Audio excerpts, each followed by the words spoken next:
Pagrinde stato prieš pėsčiųjų perėją, ant pėsčiųjų perėjų, šaligatvių. Prie įstaigų visokiausių, kur nėra vietų pastatyti, kur reikia toliau palikti mašiną. Tingi eiti paprasčiausiai ir palieka. Šiandien nuo 2 valandos antrą mašiną. Prieš tai 5 išvežė.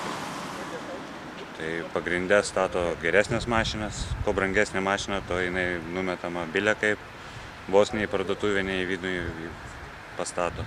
Už vilkiko atvykimą yra 100 litų bauda ir kelių eismo pažeidimas nuo 150 iki 300.